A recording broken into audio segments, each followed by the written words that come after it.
En este torneo el resultado del marcador era lo de menos. Lo importante, homenajear a Inés de Pablo y recaudar fondos para el Grupo Español de Tumores Huérfanos Infrecuentes, como el que padeció ella.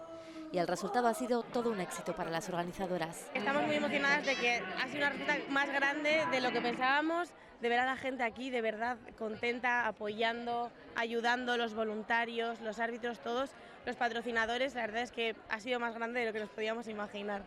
Un gesto solidario que ha emocionado mucho a la familia de Inés. La verdad que esto es muy emotivo, estamos orgullosísimos de todas las amigas de Inés que han organizado un torneo. La verdad que es increíble, o sea, faltan palabras para definirlo, porque la emoción es que me supera. Inés de Pablo formó parte del equipo de fútbol femenino de la Universidad de Navarra y su recuerdo sigue muy presente. Esta ha sido solo la primera edición de este torneo que lleva su nombre.